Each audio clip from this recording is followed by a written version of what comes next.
Salut à toi, c'est Greg. J'espère que tu as la forme, j'espère que tu vas bien aujourd'hui.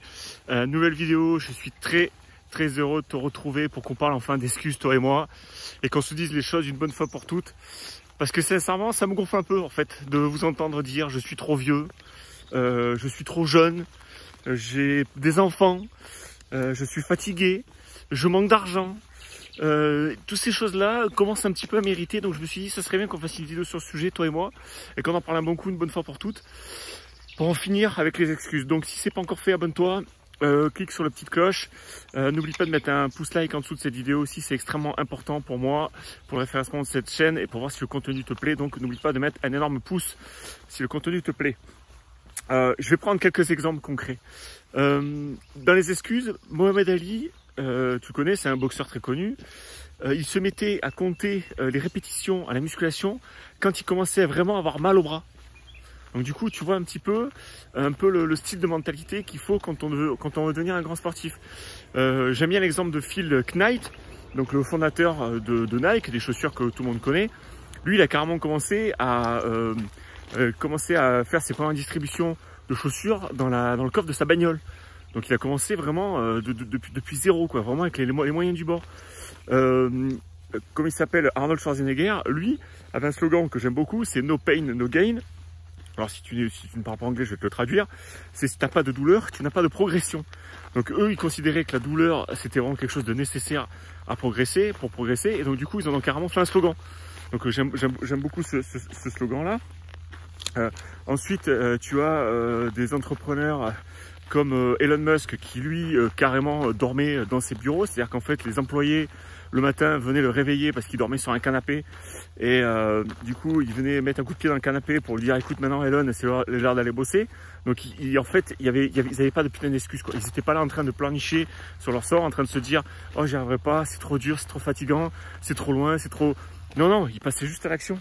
Et du coup là où je veux en venir c'est dis-moi dans les commentaires quelle est la raison. Qu'est-ce qui fait que tu trouves des excuses pour tout?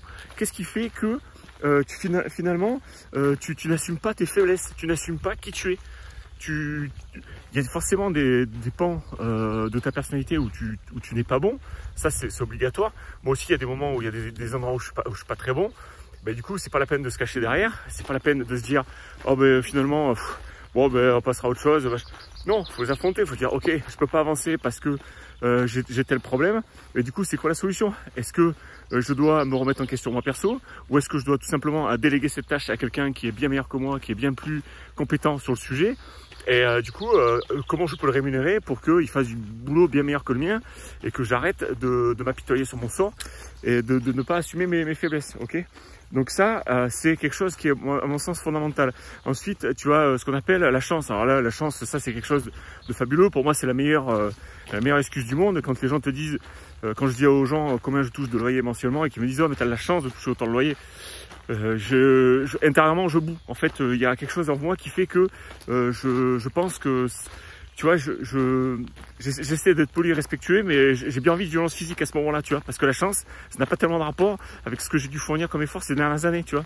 Quand j'ai dû me lever le matin, le samedi matin, alors que j'avais déjà bossé toute la semaine avec mes enfants, on dormait pas la nuit, et que je devais aller faire de la route et payer comment t'appelles ça, payer du péage pour aller monter des meubles, je te garantis que j'étais pas, ça me réjouissait pas, donc c'était pas des excuses en fait, j'avais pas d'excuses, il fallait que ça avance, et si je voulais créer ma propre liberté, il fallait se sortir les doigts, pour parler poliment, parce qu'au bout d'un moment, c'est de ça dont on parle, tu vois, c'est de passer à l'action, se sortir les doigts, et finalement avoir les résultats dont on mérite. Mais la chance n'a absolument aucun rapport avec ça. D'ailleurs, un de ces quatre, je pense que je ferai vraiment une vidéo spécifique sur la chance, tellement il y a de choses à dire, tellement ça me gonfle en fait, parce que là, tu dois le sentir à travers cette vidéo, que je suis un petit peu agacé quand on me parle de chance. Parce qu'évidemment, les gens qui me parlent de chance, pour moi, ce sont ce qu'on appelle des victimes. Ce sont des gens qui ne sont pas capables de se remettre en question et qui pensent que, évidemment, il y a cette phrase absolument magique que je trouve absolument fabuleuse, qui pense que c'est toujours à la faute du gouvernement. Tu vois, ça c'est quelque chose aussi, ce sont des excuses, ou qui te disent c'est la faute de Pierre, Paul ou Jacques, et qui ont l'impression que la terre entière leur en veut.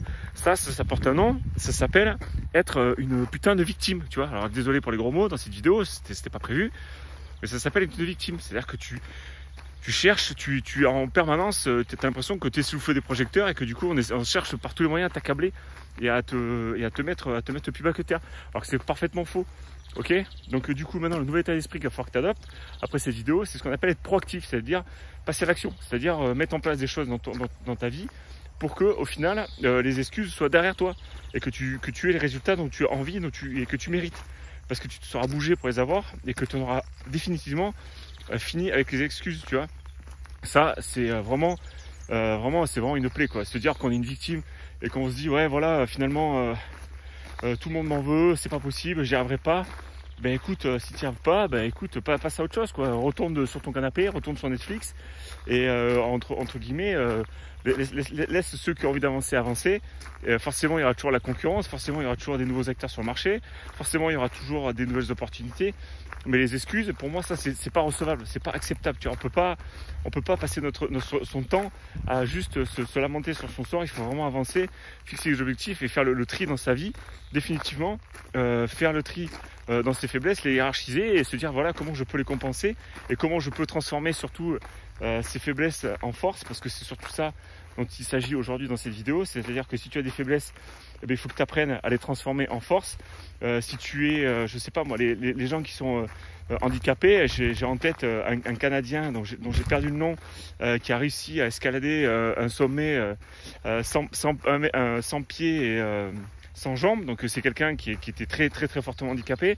Pourtant ils ont trouvé des solutions, ils ont créé des chaussures sur mesure pour cette personne et il s'est entouré d'un staff et il a réussi à le faire, tu vois. Je connais des gens, si tu recherches sur internet au niveau sportif, qui ont réussi des exploits absolument incroyables en étant handicapés, en traversant l'Atlantique, la Manche, ainsi de suite, des trucs qui sont vraiment avec des distances qui sont vraiment énormes, mais qui ont toujours trouvé des solutions pour réussir à faire ce dont ils avaient envie. Donc pour moi, les excuses, elles sont pas recevables. À quel moment tu peux te cacher en te disant bah, écoute, c'est trop difficile d'aller sur le bon coin, de trouver un appartement, de faire les travaux, de le mettre en location. Donc évidemment, ouais, c'est un peu long, chiant et difficile, un petit peu. Mais si tu mets les choses dans l'ordre, si tu commences à faire à respecter toutes les étapes une par une et que tu affrontes un peu toutes les barrières, parce qu'il va y en avoir quand même quelques-unes, c'est pas tout rose. Et bien au final, tu vas réussir à abattre les excuses et tu vas finalement pouvoir passer à l'action, et c'est vraiment tout ce qui compte. Donc voilà pour la vidéo du jour, on finit avec les excuses. Alors j'espère que cette vidéo t'a plu. Si c'est le cas, n'hésite pas à mettre un énorme pouce en dessous de cette vidéo, ça fait toujours plaisir. Abonne-toi aussi, parce que la plupart des gens qui regardent ces vidéos ne sont pas abonnés à cette chaîne. Ça fait pas plaisir. Et du coup, dis-moi dans les commentaires, quelles sont tes excuses phares pour ne pas passer à l'action? Quelles sont tes excuses vraiment magiques que tu entends pour pas passer à l'action, ou pour rester caché derrière un écran, ou rester caché derrière une célèbre plateforme de streaming, et surtout ne pas passer à l'action? Donc dis-moi tout ça dans les commentaires. Surtout bon cash flow. Je te dis à très vite pour une prochaine vidéo, et en finir avec les excuses. Allez, salut, ciao.